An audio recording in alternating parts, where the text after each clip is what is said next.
Isinya secara garis besar Indonesia batal dan Peru ditunjuk menggantikan Indonesia. Nah, Indonesia batal jadi tuan rumah. Batal. Itu keputusan FIFA.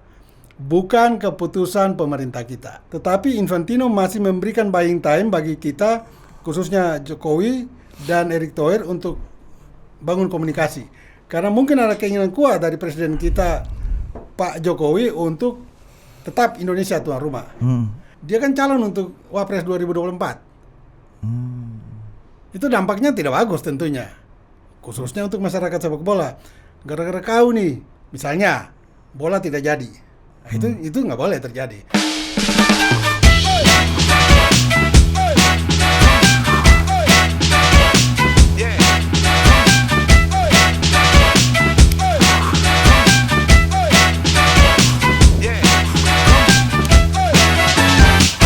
Oke, welcome to Total Politik, dan saat ini kita masih ngomongin bola ya, Ar ya. Bersama siapa ya, Ar? Bung Yes, Octavianus. Ya, jurnalis senior sepak bola. Senior banget. Geser depan dikit Om. Oh iya. Iya, jangan lupa siap. Om. Ya. Ini siap. titik gawangnya di sini Om. Kalau mau ngegolin Ini kan. gawangnya ini. Iya. Titik 12 pasnya ini. Iya. Apa Ar yang menarik, Ar? Ya kan, gue terus terang masih berlatih untuk memanggil Bung Yes. Iya. Masih berlatih. Karena di luar forum kita manggilnya Om. Bung aja lebih enak. Ya, Bung Yes. Ini agak keluh tapi lidah Om. Ya, Bung betul. ya kan. Tapi kita akan. Karena anaknya Om Yes ini kawan gua, si Jerry. Iya. Panggil Bung juga. Dari dulu manggil Om gua. Ya, masa anaknya manggil Bung? Enggak. Manggil Papa dong, Bos. Nah, Bung Yes, ini soal Piala Dunia U20 nih kan, memang soal jadi isu politik gitu, bahwa kedatangan timnas Israel mendapatkan penolakan dan ada pro dan kontra dan sangat kontroversi. Dan kita tahu bahwa di dalam banyak penyelenggaraan event FIFA, isu-isu politik ini dianggap menjadi isu yang sangat sensitif dan bisa berdampak kepada event itu sendiri. Dan nah, ini gimana Bu Yas? Apa kemungkinan terburuk yang akan terjadi? Dan kita juga udah nonton podcastnya Bung Yas menjelaskan yang menggegerkan. Katanya ada informasi A1 yang beliau terima yang menjelaskan nasib ketuan rumahan Indonesia di Piala Dunia U20. Silakan Om. Pertama-tama terima kasih untuk Total Politik mengundang saya kemari. Bicara tentang Piala Dunia U20 ini, kita harus tahu dan ngerti dulu, memahami dulu bahwa kegiatan ini yang punya adalah FIFA. Indonesia hanya sebagai tuan rumah, atau bahasa penyelenggara itu sebagai event organizer saja, EO. Nah, berhubung dengan isu Israel, nah ini pro kontra muncul dan sedikit membawa aroma politik yang lebih menekankan pada Israel tidak boleh hadir di Indonesia. Nah, padahal tadi kita sepakat dulu, barang ini punya FIFA, bukan punya Indonesia. Sehingga Indonesia tidak boleh sekali-kali melarang 23 peserta di luar tuan rumah kita sendiri untuk tidak boleh hadir di Indonesia. Yang boleh melarang itu adalah FIFA sebagai otoritas atau yang punya sepak bola dunia, dan Israel ada di situ. Nah, ketika isu penolakan ini mulai terus bergema, nah muncullah pro dan kontra, dan ini lebih berat pada isu politik. Dan kita lihat bahwa sampai dengan hari ini belum ada kejelasan sikap dari pemerintah, bahwa pemerintah sudah pernah bersuara hanya pada sisi keamanannya lewat Profesor Mahfud MD sebagai Menko Polhukam. Di luar itu belum ada pernyataan pemerintah bahwa mereka tetap akan memaksakan atau menerima Israel masuk ke sini. Nah, itu kira-kira. Masalahnya itu masalah Israel masuk ya. Iya. Bukan masalah isu SARA atau sensitivitas orang Indonesia yang memahami bahwa konflik Israel dan Palestina itu soal agama gitu, bukan itu masalahnya, tapi lebih nggak bisa masuk ke Indonesia itu berarti. Iya, sebetulnya di balik itu ada isu SARA, hanya itu tidak muncul. Kita tahu bersama lah, itu tidak muncul. Yang muncul adalah isu politik, karena konstitusi negara kita ini menolak Zionisme. Dalam hal ini Israel yang dianggap menjajah atau penjajah terhadap Palestina. Nah, tetapi kalau kita mau fair masuk ke ranah politiknya, kita juga memakai standar ganda. Karena Israel bukan satu-satunya saat ini Zionisme di dunia ini. Amerika, Cina pun sekarang berstatus penjajah juga, karena mereka ada menjajah beberapa negara. Kalau dalam konteks penjajahan. Iya, betul. Jadi kita sekarang memakai standar ganda. Nah, makanya saya tuh sering menghindari bicara politik dan sepak bola atau khususnya olahraga. Karena bagi saya politik itu ya bagaikan minyak, bola itu air, tidak akan nyangkut itu, tidak bisa nyambung berduanya. Jadi kalau kita menggabungkan bicara politik dan sepak bola tidak nyambung. Tapi kalau hanya politik, maka mari kita lihat dari sisi politiknya. Mereka tidak fair. Para politikus dan ormas-ormas yang menolak Israel ini tidak fair. Mereka harus memakai alasan yang sama, alibi yang sama. Kalau mereka menolak Israel masuk karena Zionisme, harusnya mereka juga menolak Amerika Serikat dan Cina. Nah, Om, Om lagi, Bung Gias, ini ada satu kejutan ya dari pernyataannya Bung Gias beberapa waktu yang lalu, ya kemudian beredar di media sosial ramai sekali. Baru kemarin kali? Iya, baru kemarin ya beberapa waktu lalu, makanya saya bisa sebut. Kan kita nggak tahu ini naiknya kapan, mungkin nanti malam. Gini, Bung Gias. Ketika Bung Gias sebenarnya sudah mendapatkan info A1 mengenai nasib Indonesia sebagai tuan rumah. Nah, informasi apa yang Bung Gias dapat tentang nasib Indonesia tadi? Katanya sudah diputuskan, sudah ada suratnya, sudah ada keputusannya. Iya. Info ini saya dapat memang tidak sengaja, mungkin ini anugerah Tuhan ya. Dan saya harus naikkan di podcast karena ini juga mempertaruhkan reputasi saya. Kalau ini tidak benar, saya hancur. Dan saya berhitung penuh. Sebelum saya naikkan ke media, khususnya podcast saya berulang kali, 2-3 kali saya konfirmasi kepada yang bersangkutan, sumber saya, bahwa benar. You dapat info dari siapa? Dari Watimpres. Kapan datangnya? Hari Minggu siang, tanggal 26 Maret. Dan saya berbicara dengan sumber saya ini sekitar jam 5 sore. Berarti hanya selisih beberapa jam, 3-4 jam. Dan saya tanya, surat sudah tiba? Sudah. Di mana istana? Isinya secara garis besar, Indonesia batal dan Peru ditunjuk menggantikan Indonesia. Nah, Indonesia batal jadi tuan rumah? Batal. Itu keputusan FIFA. Bukan keputusan pemerintah kita. Jadi harus dibedakan juga ya. Keputusan pembatalan Indonesia menjadi tuan rumah itu datang dari FIFA. Bukan datang dari pemerintah Indonesia. Nah, pertanyaan berikut. Mengapa pemerintah tidak umumkan secara resmi? Sampai dengan paling tidak hari Senin, esoknya tanggal 27 Maret. Belum ada pernyataan, paling tidak sampai siang Senin ini. Nah, menurut saya, analis saya, ini pemerintah sedang melakukan lobby-lobby ketat dengan FIFA, khususnya FIFA ya. Tentang jadi atau tidak, dan sikap Indonesia sendiri terhadap FIFA seperti apa. Nah, pilihan-pilihan harus diambil. Kalau Pak Presiden Joko Widodo memilih berani terima Israel, tetapi di luar Indonesia bermainnya masih mungkin. Misalnya opsinya Singapura. Karena penolakan dari sebagian ormas dan juga para politikus dan partai politik ini adalah Israel tidak boleh masuk Indonesia.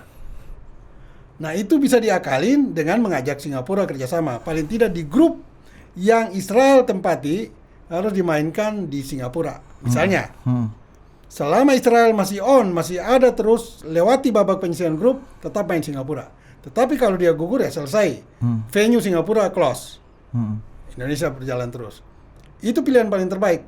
Tidak mungkin Israel yang sudah dijadwalin ada di grup yang bermain di Bali itu dipaksakan masuk. Karena penolakan ini penolakan Israel, bukan penolakan dari Bali. Bukan Bali yang menolak Israel. Kalau Bali yang menolak Israel, ada opsi lain. Misalnya pindahkan ke wilayah-wilayah Republik ini yang welcome terhadap Israel. Misalnya di Indonesia Timur, ada Papua. Karena Papua sudah punya stadion yang baru dipakai pada PON yang lalu. Iya, stadion Lukas NMB. Ya, Lukas NMB. Dan itu sangat mungkin bahwa kemudian secara teknis sepak bola stadion itu belum 100% memenuhi standar FIFA. Saya kira dalam kasus extraordinary case seperti saat ini FIFA akan toleran untuk itu. Untuk berikan. Oke. Itu opsi-opsi yang saya berikan. Iya. Dan itu yang kemudian dibawa pemerintah kita juga atau PSSI ke FIFA untuk negosiasi. Sangat mungkin. Oke. Nah, Bung, kita lokalisir dulu nanti sebelum kita bicara mengenai opsi-opsi lain. Sekali lagi aku clearkan nih, Bung Yes. Bung Yes dapat informasi A1 dari mana tadi, Bung Yes? Sumber saya. Yes. Pasti nggak boleh diungkapkan di sini lah ya. Oke. Karena dia minta juga jangan. Ya, okay. Ya, dan infonya dari One Team Press. One Team Press-nya siapa, Bung? Itu dari One Team Press. Ya. One Team Press-nya siapa? Itu juga nggak bisa disebutkan. Ya. Tapi intinya FIFA sudah memutuskan. Sudah, suratnya. Nah, yang pertama, kenapa pemerintah belum mengumumkan atau FIFA belum mengumumkan surat keputusan yang sudah ditandatangan? Itu pertama. Yang kedua, kenapa Peru yang dipilih menjadi kan tadi informasi yang Bung Yes katakan Peru yang menjadi pengganti kita. Kenapa Peru? Yang kedua. Yang ketiga, yang diumumkan oleh Exco PSSI Arya Sinulinga adalah keputusan membatalkan drawing di Bali tanggal 31 Maret, bukan membatalkan ketuan rumahan kita di Piala Dunia U20. Ini gimana Bung Yes menjawab tiga hal ini? Satu-satu ya, mudah-mudahan saya tidak lupa 2 dan 3-nya. Iya. Pertama, kita harus melihat bahwa hubungan Presiden Jokowi dan Erick Thohir dengan Infantino selaku ketua atau Presiden FIFA itu sangat mesra. Sehingga walaupun surat itu sudah masuk, tetapi Infantino masih memberikan buying time bagi kita, khususnya Jokowi dan Erick Thohir untuk bangun komunikasi. Karena mungkin ada keinginan kuat dari Presiden kita, Pak Jokowi, untuk tetap Indonesia tuan rumah. Sehingga mungkin Infantino buying time-nya, oke, silakan. Masih membuka komunikasi, lobby ya silakan. Tapi ini mungkin dalam hitungan hari, tidak mungkin lama. Karena ini menyangkut kalau gagal kan harus pindah.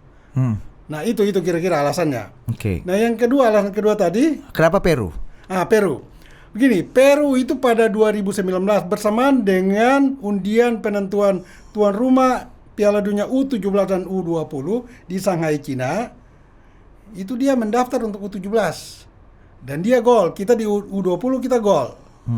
Tetapi dalam perjalanan kemudian FIFA lakukan inspeksi infrastruktur ke Peru. Ternyata tidak siap. Itu sebelum pandemi ya. Karena itu jadwalnya 2021 harusnya dimainkan. Nah, karena Peru tidak siap, barang itu diberikan kepada kepada Brasil. U17. Piala Dunia U17 diberikan ke Brasil. Nah, menurut saya kemungkinan bukan Ekuador ya, Bung ya? Bukan, Brasil. Kemungkinan FIFA mau kembalikan ini U20 kepada Peru karena mungkin merasa ya kemarin Peru yang berkeinginan kuat untuk selenggarakan itu sehingga ada di Peru. Itu kira-kira alasan saya. Dan Peru juga secara teknis sepak bolanya tidak jelek amat. Dia salah satu tim yang kuat di Amerika Latin. Gitu. Lebih bagus dari tim nasional kita secara posisi ranking. Pastilah. Dan kalau memang pindah, Peru otomatis ikut karena itu jatah tuan rumah. Kita tidak mungkin ikut. Jatah kita tampil jatah tuan rumah, bukan jatah kualifikasi. Karena kemarin di Uzbekistan kita gagal. Kalau kita lolos, pasti kita ikut sebagai peserta kualifikasi. Gitu. Nah, yang ketiga, Bung, tadi kenapa FIFA nggak mengumumkan dan hanya mengumumkan drawingnya batal? Itu.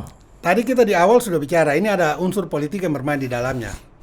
Yang umumkan itu Exco PSSI. Ya, harusnya tidak. Arya Sinulinga itu Exco PSSI atau dia anggota daripada LOC, Local Organizing Committee, yang ketuanya Erick Thohir. Harusnya bukan Arya yang umumkan, harusnya Erick Thohir yang umumkan. Pertanyaan mengapa Arya yang umumkan? Itu dulu. Ini karena menyangkut politik di belakang itu. Bisa saja Erick tidak mau tercebur karena kalau dia gagal di sini, dia kan calon untuk Wapres 2024. Itu dampaknya tidak bagus tentunya. Khususnya untuk masyarakat sepak bola. Gara-gara kau nih, misalnya bola tidak jadi. Nah, itu nggak boleh terjadi. Makanya Arya yang muncul. Nah, pertanyaannya mengapa batal? Ini yang tidak disadari banyak orang. Kenapa drawing ya? Drawing batal. Drawingnya batal. Tidak disadari karena apa? Ini sinyal kecil dari FIFA bahwa kalau drawing saja batal, bagaimana you sanggup bikin Piala Dunia? Mengapa drawing batal? Karena tuan rumah Bali tidak welcome terhadap kehadiran Israel.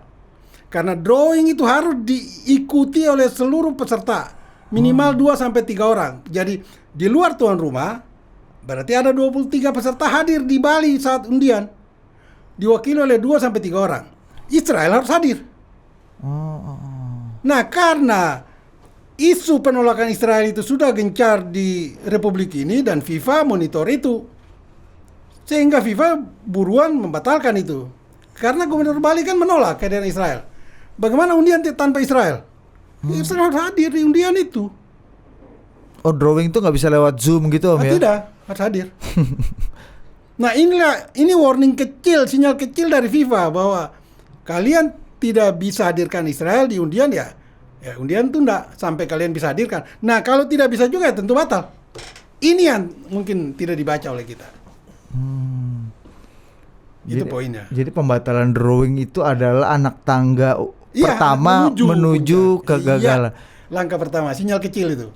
Bisa berbalik gak, Om? Misalnya drawing batal tapi ternyata ke depan nih bisa malah jadi gitu, malah lancar gitu prosesnya. Enggak dong, drawing harus dilakukan dong. Bagaimana drawing nggak ada terus kita penyelenggara? Drawingnya nggak mungkin dilaksanakan di luar Indonesia? Bung. Bisa di Indonesia, pilihan di Papua. Tapi harus di Indonesia drawingnya? Harus. Drawingnya? Ya. Harus. Ya. Nggak bisa di markas FIFA di mana? Geneva ya? Enggak lah. Kalau drawing di luar juga Indonesia mau ngapain tuan rumah, hanya drawing aja yang nggak mampu, kan begitu. Oh, itu ya, matters betul ya. Drawing itu undi-undi kan? Iya, drawing itu kick off-nya menuju turnamen. Untuk ya gimana? Iya benar, untuk nyelenggarain drawing aja nggak bisa. Mampu, bagaimana bisa bikin kejuaraan. Jadi memang harus dipaksakan Indonesia. Dan menurut saya kalau hanya drawing bisa dilakukan di luar Bali. Artinya di wilayah atau provinsi yang bisa welcome terhadap Israel. Nah, itu pilihannya mungkin Jayapura. Tetapi kalau turnamennya sendiri atau kejuaraannya sendiri, mungkin baiknya mengajak negara ASEAN, salah satunya Singapura, untuk menjadi tuan rumah bagi grup yang diisi Israel.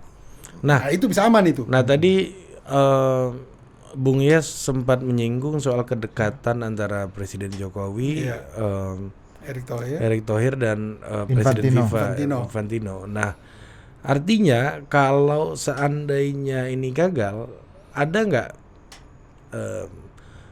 hadiah penghibur lara dari FIFA mungkin, misalnya World Cup 17 gitu atau apa di Swiss, kita swap gitu ya. Mungkin nggak yang kayak jadi gitu? Kita jadi tuan rumah World Cup U17 nanti November. Yang seharusnya Oktober kalau nggak salah. Iya, Oktober ya. Brazil yang jadi tuan rumah di U20 di Mei ya. Peru. Enggak, yang U17 siapa, Om? Di Brasil. Ya, maksudnya Brazil kan tuker di swap nih. Bisa kita saja megang 17, Brazil megang 20. Gantian gitu itu bisa kan. juga. Walaupun surat itu udah menyatakan Peru, tapi lewat lobby-lobby yang sedang dibangun ini, bisa saja tidak ke Peru tapi U20 ke Brasil. Sangat mungkin itu, sangat mungkin. Nah, tergantung kekuatan dan kecerdikan pelobi kita, pemerintah kita dengan Infantino. Tapi ini kan menyangkut Brasil juga, karena dia udah punya hak dong. Dia udah punya hak untuk 17. Iya, jatah gratisan ini kan, apa namanya? Wildcard ini ya? Iya, wildcard. Dan U20 dia lewat kualifikasi lolos. Siapa? Brazil. Oh, jadi buat apa gitu ya? Kalau 17 gak lolos kawan ini. Gak, karena udah dapat wildcard ya. Wildcard tuan rumah. Tapi itu mungkin tidak terlalu krusial ya bagi bagi Brasil ya. Kalau nggak masalah juga ya, dia udah tuan rumah Piala Dunia beberapa kali kan. Infrastruktur mungkin udah aman. Tinggal mendongkrak satu tim Amerika Latin lagi untuk mengisi posisi Brasil yang lolos kualifikasi. Jadi dia jatah tuan rumahnya yang kualifikasi katakan ada 4 Amerika Latin, dia ambil jatah tuan rumah kan tinggal 3. Nah, yang tadinya urutan kelima itu yang masuk. Kan bisa begitu tenis. Iya, bisa. Tapi artinya masih ada kalkulasi cadangan gitu, Om ya. Iya. Opsi-opsinya itu. Ini saya kutip ya, ini pernyataan Arya Sinulinga tentang opsi yang tadi Bung Yes katakan Singapura. Ini beliau mengatakan gini, ini kan berarti soal dilaksanakannya di 2 negara. Masalahnya sejak awal kami mengajukan tuan rumah Piala Dunia U20 2023 di 1 negara, ujar Arya Sinulinga. Tidak ada yang namanya 2 atau 3 negara, memang bisa aja, tapi kemungkinan besarnya akan ditolak. Ini Arya sudah bilang kemungkinan besarnya udah menyerah dulu nih. Kemungkinan besarnya akan ditolak. Kan Singapura tidak mengajukan diri. Kami mesti melobi lagi pemerintah Singapura supaya mau. Itu pun belum tentu mau. Betul. Jadi harusnya ketika kita bidding, kami mengajukan 2 negara. Bukan sudah di tengah jalan baru kami menawarkan 2 negara. Ini lebih pesimis dari Bung Yes katakan tadi itu. Bung Yes kan bilang bisa Singapura. Kawan ini Bang Arya nih lebih pesimis gitu. Kemungkinan besarnya ditolak katanya. Substansi dari pernyataan Arya Sinulinga betul. Hanya sikapnya yang pesimis, ya. Dan itu tidak boleh menurut saya, karena dia ada di lingkaran dalam PSSI sendiri, bahkan di LOC-nya. Oh, harusnya asanya tetap dibangun harusnya gitu ya. Dia bangun pemikiran yang positif, ya kan, bahwa kemungkinan itu bisa terjadi, walaupun jadi narasinya diubah. Walaupun kami bidding dengan satu negara, tetapi ini kan extraordinary case yang bisa diajak duduk segitiga Indonesia, Singapura, dan FIFA. Untuk menyelesaikan ini demi menyelamatkan Indonesia sebagai sesama tetangga ASEAN dan sepak bola pada umumnya. Kan begitu. Harusnya Arya ngomong seperti itu, bukan dia ambil sikap pesimis seperti itu.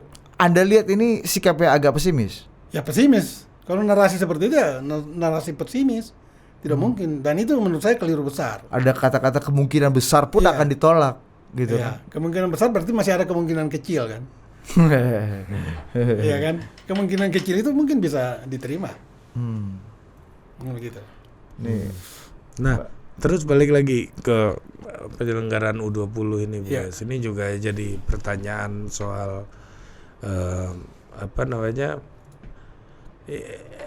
gimana sih sebenarnya di dunia ya penyelenggaraan event World Cup ini kaitannya dengan dukungan pemerintah itu sebenarnya hubungannya kayak apa sih harusnya?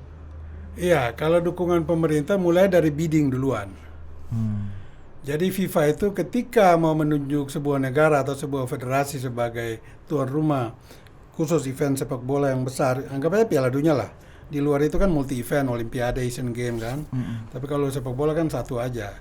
Nah itu biasanya federasi yang mengusulkan, tetapi disertai surat dukungan dari pemerintah. Nah itu yang membuat tahun berapa ketika kita mau bidding untuk 2022 kemarin, itu harus data kita.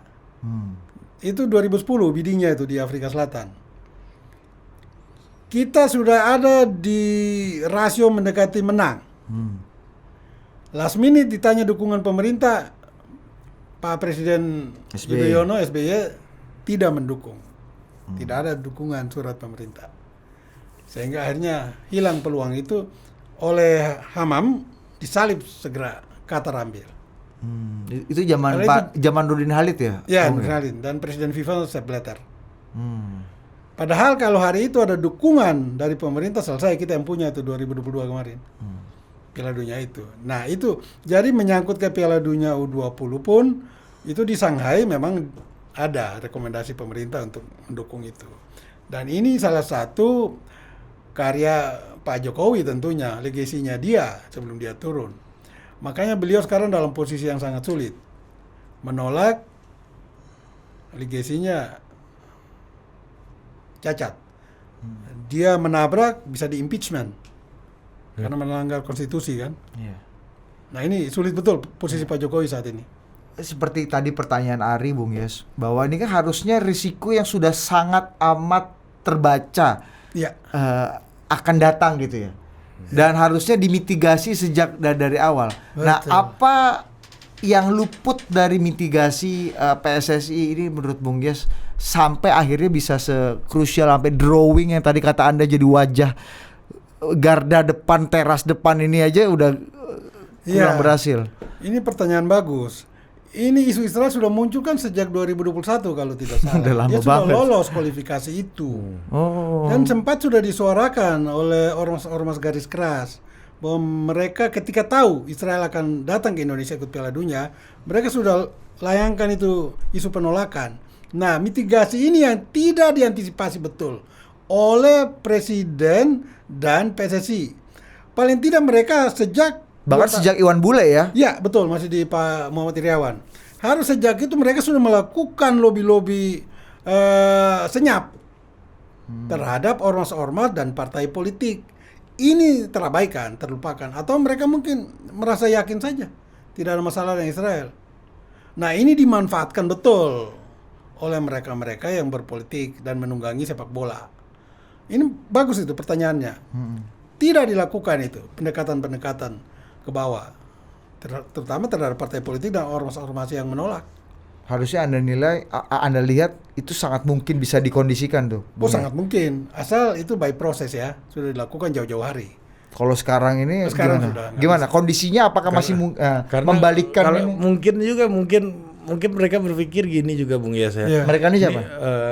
Penyelenggara dan pemerintah. Pemerintah ya. Ini Piala Dunia nggak mungkin ada yang nolak gitu kan. Ini wajah kita gitu ya. Iya, mereka lupa ada variabel Israel ini bos di dalam ini gitu. Iya, dimanfaati, ditunggangi. Betul. Mereka lupa itu. Iya. Ya, dan sekarang kondisinya udah agak berat ya, karena udah terlanjur orang menolak kan. Buat secara politik ya Arya ini ahli politik juga. Secara politik lo ngeliatnya gimana? Kalau misalnya orang-orang yang memang akan bertarung di kompetisi politik nanti ini yang udah terlanjur menolak, itu mungkin nggak sedemikian cepat membalikan pernyataan gitu? Susah lah. Ini kan soal prinsip ya buat mereka ya, buat orang-orang yang menolak maupun yang menerima. Bahkan Gubernur Jawa Tengah aja bilang ini menjalankan amanahnya Bung Karno gitu. Bung Karno kena seret juga kan dalam isu ini. Dalam isu ini karena Bung Karno mendukung kemerdekaan Palestina. Tapi ini yang mau saya pertanyakan juga ke Bung Yas. Ini yang menarik adalah di tengah kepala daerah dari PDI Perjuangan menyatakan penolakan, udah Pak Ganjar, terus Pak Koster juga di Bali. Jawa Timur juga. Jawa Timur bukan PDI ya, tapi Bu Kofifa nolak juga ya Bung Yes ya?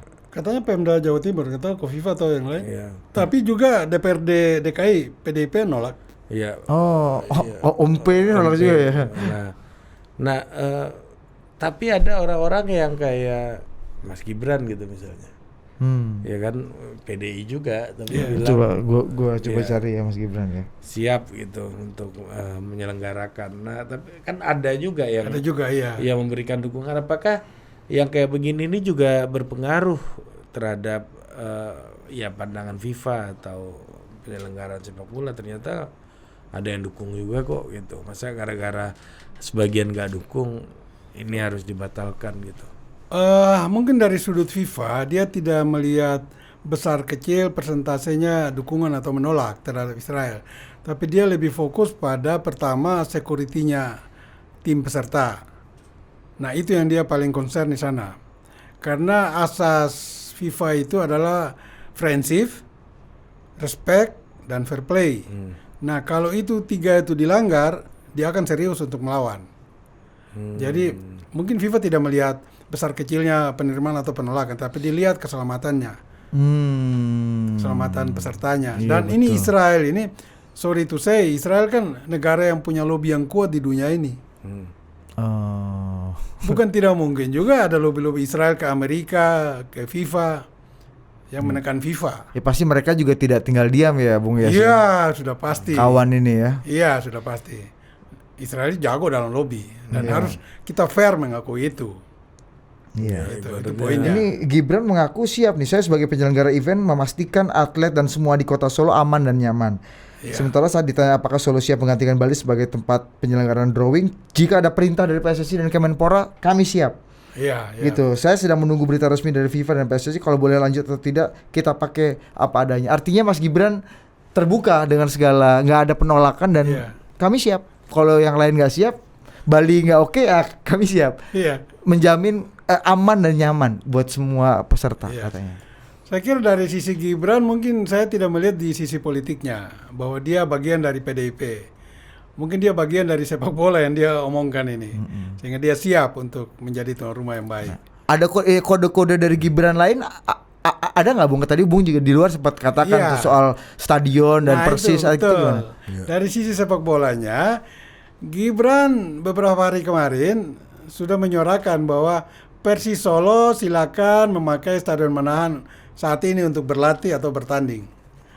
Ini pernyataan yang bertolak belakang dengan persiapan Manahan sebagai salah satu venue Piala Dunia. Karena FIFA sudah inspeksi dan meminta supaya semua stadion-stadion yang menjadi venue dari kegiatan Piala Dunia nanti tidak boleh lagi digunakan untuk event apapun. Oke. Mengapa sekarang Gibran buka keran itu untuk tim Liga 1 Persis Solo berlatih dan bermain? Oh. Ini berarti ada indikasi sesuatu yang mungkin saja Piala Dunia tidak jadi dilaksanakan. Oh, makanya gitu. Diperbolehkan pakai stadion. Itu nggak masuk logika tuh, Bung. Nggak masuk logika teknis penyelenggaraan tuh. Tidak. Nggak boleh tuh, memang restricted betul. Nggak boleh. Oh. Saya ini kan sudah liput Piala Dunia 3 kali, jadi tahu bagaimana persiapan stadion-stadion dan proses menuju pertandingan atau kejuaraan itu tahu betul. Bahkan di dalam stadion pun wartawan itu nggak boleh sembarangan. Wartawan foto itu ada di tribun. Kalau yang dapat ID card atau rompi itu baru di lapangan. Walaupun dia wartawan foto tanpa rompi, ya di tribun sana. Dan di tribun pun tidak boleh pakai kamera kepala gajah itu. Nggak boleh, ditegur sama security. Jadi itu teknis yang paling detail yang diikuti oleh regulasi FIFA, tidak boleh melanggar. Dan itu FIFA punya aturan ya, bukan aturan PSSI, bukan aturan Kemenpora, aturan Perda, itu nggak ada urusan tuh. Betul. Makanya saya bilang tadi, Indonesia hanya IO. Semua regulasi FIFA. Nah, oke Bung, ini yang terakhir nih. Dampaknya apa Bung kalau ini batal? Dampaknya Indonesia pertama tidak ada, dari sisi politiknya trust terhadap Indonesia udah berkurang jauh. Dari sisi olahraganya, Indonesia tidak akan diberikan lagi kepercayaan untuk menyelenggarakan event-event yang akan melibatkan Israel. Udah pasti itu. Olimpiade misalnya, Israel pasti ikut. Jadi kalau kita mau bidding Olimpiade, mungkin IOC akan bertanya, ya kan? Israel bagaimana? Oh nggak boleh, ya udah, yuk mundur aja, kan begitu. Atau Piala Dunia Senior, kalau Israel lolos kualifikasi zona Eropa, seperti sekarang Piala Dunia U20, Indonesia mau terima? Ya pasti dijawab tidak dong, ya gugur lagi. Nah itu dampaknya seperti itu. Mungkin dikena sanksi nggak, Bung, kita? Pertanyaan bagus, karena ini penundaan atau pembatalan ini dikeluarkan oleh FIFA, bukan atas kemauan pemerintah kita. Sehingga sanksi itu sangat mungkin tidak ada. Karena FIFA yang membatalkan, bukan Indonesia. Sampai saat ini kan Indonesia masih menjamin semua oleh pemerintah kan. Jadi apa alasan FIFA untuk memban atau mensanksi Indonesia? Tidak ada. Oke, kalau keputusannya tadi sesuai dengan informasi yang Anda terima. Kalau itu benar, betul. Oke. Karena pembatalan dari FIFA, bukan dari kita. Ya, boleh diulang lagi Om, terakhir banget ini informasi terakhir yang Bung Yes dapat hari Minggu tanggal kemarin 26. Tanggal berapa? 26 Maret 2023. Senin 27 Maret. Senin 27 Maret ya. Beberapa jam setelah Bung Yes menerima informasi, boleh diulangi lagi kepada para penonton kita, Bung Yes, informasi solid, seberapa solid informasi dan informasinya apa tentang ini Bung Yes? Baik, terima kasih. Saya dapat informasi itu pada jam 5 sore ketika ngobrol dengan sumber saya. Hari Minggu 26 Maret. Iya, hari Minggu tanggal 26 Maret jam 5 sore, sekitar gitu ya. Dia menyampaikan bahwa Piala Dunia U20 batal. Saya kaget. Kok batal? Dari mana infonya? A1 dari Istana. Istana siapa? Watim Pres, oke. Dia sebut namanya, hanya bagi saya tidak boleh. Dan dia meminta untuk jangan disebut. Termasuk dia sendiri. Saya tanya, kapan suratnya tiba? Siang ini. Berarti hari Minggu siang. Siang itu bisa mulai dari jam 10 sampai jam 3. Ya kan? Nah kemudian isinya antara lain membatalkan Indonesia sebagai tuan rumah dan menunjuk Peru sebagai pengganti. Nah, itu kira-kira. Jadi surat itu udah ada. Sudah diterima Presiden. Betul. Lalu saya minta lagi klarifikasi lebih jelas 2-3 kali tuh. Karena saya bilang saya akan angkat di media YouTube. Jadi kalau ini info benar saya angkat. Silakan angkat. Dan dia ada kirim chatting di WA saya menyatakan itu. Menyebut Peru, menyebut siapa Watim Pres. Jadi saya dengan reputasi saya yang 33 tahun jadi wartawan olahraga khususnya sepak bola, Saya sudah konfirmasi 3 kali dan ini pertaruhkan reputasi saya. Dan saya yakin insting saya menyatakan ini benar, saya angkat. Jadi sampai sekarang ini sudah mau 24 jam tidak ada sanggahan atau bantahan dari pemerintah. Ini makin menguatkan bahwa itu benar. Bahwa pemerintah maupun FIFA belum menyatakan secara resmi di media, mungkin masih terus dibangun komunikasi, lobby-lobby untuk mencari solusi atau way out terbaik jadi atau tidak di Indonesia. Itu kira-kira. PSSI belum ada konfirmasi dengan Anda. Anda berusaha menghubungi PSSI juga, Bung? PSSI belum saya hubungi. PSSI dalam hal ini mungkin Pak Erick Thohir ya, karena dia ketua umum, tapi dia juga ketua LOC. Mungkin saya akan lakukan, tapi ya mungkin sore malam nanti. Oke. Kita lihat nanti perkembangannya. Sementara hari Senin 27 Maret situasinya seperti itu yang diterima oleh jurnalis senior olahraga. Kalau di politik biasanya ada bumbu-bumbunya itu, Bung Yes. Iya. Saya berani taruhan Alphard gitu. Kalau saya berani pertaruhkan reputasi aja. Reputasi itu satu gudang Alphard harganya. Oke, terima kasih Bung Yes. Baik, terima kasih. Sudah mau berbagi di Total Politik. Ya. Thank you, sampai jumpa. Iya, terima kasih.